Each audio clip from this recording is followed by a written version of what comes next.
tuning in today. This video is going to be a little more of a heart-to-heart chatty type of video. Lately, I've been going through these phases of wanting to try all kinds of new things in my life, learning new programs, attending new events, gaining new skills, and this is a topic I've been feeling really compelled to explore and share with people, and a big reason why I wanted to start posting on YouTube again. By the way, throughout this video, I'll be working on a new project in Clip Studio Paint, so feel free to just listen and work along with me. I was originally going to film myself making some clay, but most of the footage was pretty unusable since I didn't pay attention to where my camera was set up and I blocked most of the action with my arm. Anyway, here's a peek at some usable footage I did get. I'll try to make another cozy clay video some other time. Now let's get into it. When I was in college, I studied architectural design under my professor and mentor, Curtis.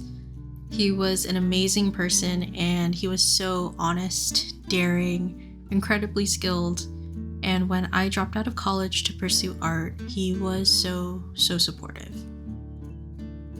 Curtis was an artist himself and taught me a lot when it came to painting techniques, portfolio formatting, design elements, and so much more.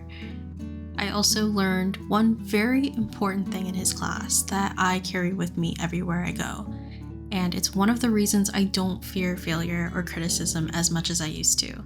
But before that, let's talk about critique. For a lot of my life, like many other creative people, I was terrified of critique. It can still be unnerving at times, if I'm being completely honest.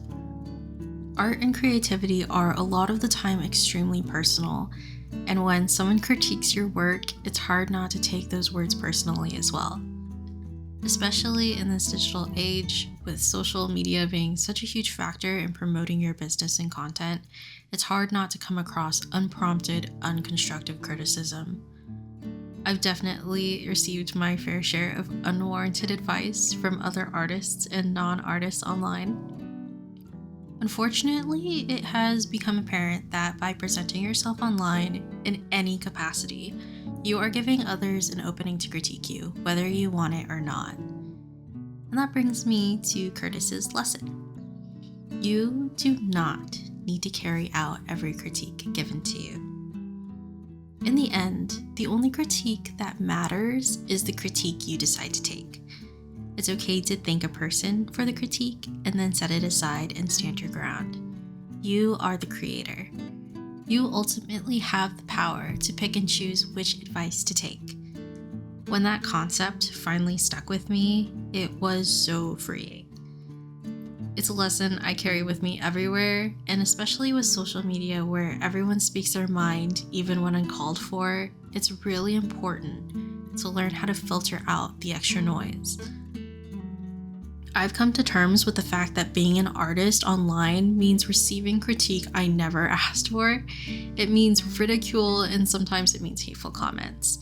And none of that really matters in the bigger scheme of things. There's a book I recommend to pretty much everyone I meet, and that is The Subtle Art of Not Giving a Fuck by Mark Manson. This book single-handedly changed my entire outlook on life. It emphasizes personal value over anything else.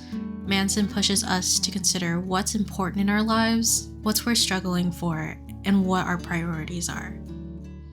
Anything that doesn't serve your personal values doesn't matter. A fact of life is that struggling and disappointment are inevitable, but you find happiness when that struggle and disappointment are worth going through for your bigger values and goals. He writes, "You can't be an important and life-changing presence for some people without also being a joke and an embarrassment to others. You just can't, because there's no such thing as a lack of adversity. It doesn't exist. Once you accept that regardless of how good you are at your craft, no matter how non-divisive your content is, you will still be terrible and unlikable to someone out there, your life becomes so much more free. It's not that I don't think about it at all. It's completely normal and human to consider what others think of you and your work. I just know that being a creator and pursuing my passions are so much bigger and more important than that. I fell in love with creating things, and I won't let anyone take that love away from me. That also means putting my dream above my own thoughts sometimes. I know a lot of you are probably all too familiar with being your own worst critic. I think that all of the rules still apply in that case. Art to me is so much more than being good or skilled. I just want to keep doing it. And if my subconscious is going to tell me I'm bad at art and I should stop, then I'm going to choose not to listen to her. I'm choosing not to let her stop me. And you may still be asking, Allison, how do I stop caring about that stuff? Well, this is where I'm going to give you some tough love. It's all less so about not caring what other people think, and more about putting more value in what you think. In the end, it's your career, it's your dream, it's everything that you want. And if you're going to let others talk you out of it or discourage you, maybe you don't want it as badly as you think, and it's time to find a new dream, something worth struggling for. And so, my lovely viewer, I implore you to head out and find your happiness.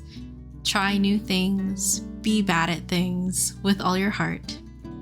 Create that art piece you've been wanting to make, write that book that's been sitting in your drafts, chase that career you've been afraid to commit to.